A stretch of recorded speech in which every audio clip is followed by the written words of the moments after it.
So I think we can all agree that 2018 we've had like an embarrassment of riches when it comes to superhero movies, but also animated movies. And when the first wave of reviews hit the internet for this film, and they were all incredible, I was like, is this really is going to be like, on the same level as Infinity War? Is this going to be as good as Isle of Dogs and Incredibles 2? It is. Holy shit. Spider-Man Into the Spider-Verse is just crazy, insane in all the best ways. And to be honest, I might go as far as saying that this might be the definitive Spider-Man movie. Because, Homecoming was fine, the Amazing Spider-Man movies were, really disappointing. But I grew up with the Sam Raimi ones. I really enjoyed number one. I enjoyed number two even more. And I can tolerate three. Like, I grew up with those films, so I really love Tobey Maguire, and I feel like he will always be my favourite Spider-Man.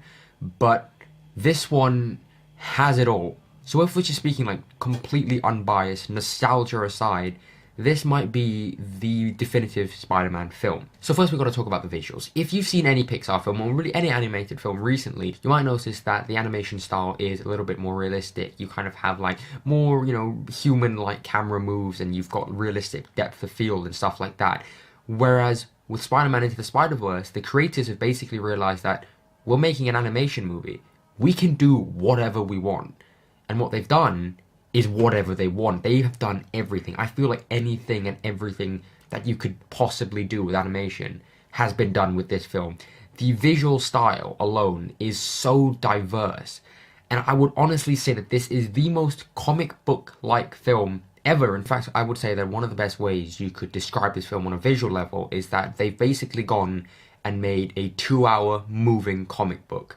That is how incredible the visuals are. You could literally just make a video talking about the camera work and the movement and the colors and just the animation style, just the visuals alone. You could fill a whole video with that. And I think that the atmosphere of this film is also really, really elevated by the music. Now, the soundtrack is amazing, but I really want to talk about the score, because the music here is composed by Daniel Pemberton, who recently has been doing some really meh work. He did Molly's Game and Ocean's 8, All the Money in the World. They were all kind of just okay.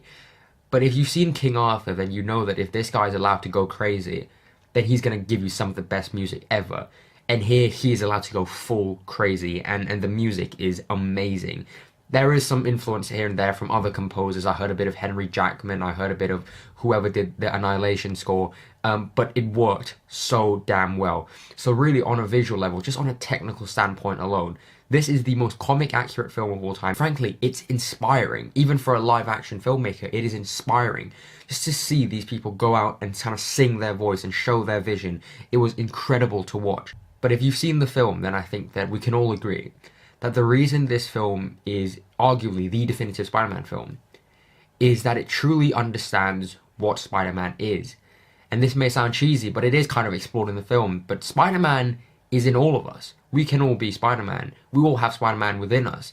That's the important thing about the character. That's what Stan Lee wanted to show in this character, in Peter Parker. And I think it's this idea that is beautifully explored and beautifully shown that makes this film so great. And I absolutely adored the way they handled the character of Miles Morales in this film. The hero's journey that he goes through in this film is very, very unconventional. I would liken it to something like Kick-Ass or Kingsman or even Chronicle. It's just a much more realistic and much more grounded and much more relatable take on the hero. He's not perfect. This guy has issues for days. He's a human being. And that's what makes him relatable. And that is what put me on the verge of tears many, many times. I found this film to be one of the most emotional superhero movies I have ever seen. I have absolutely no idea how the filmmakers managed to keep this all tonally consistent and focused, because, you have scenes in which it's just two characters talking, and it is so damn real and emotional. And yet, there are these moments where it's just explosions and colours and everything, but they make it all fit into this one story. And that ability to keep the film tonally consistent alone is praiseworthy. So to conclude, Spider-Man Into the Spider-Verse is probably the most unique film of this year. It is just amazing. I want to see more. It has probably the best Stan Lee cameo. It has one of the strongest post-credit sequences.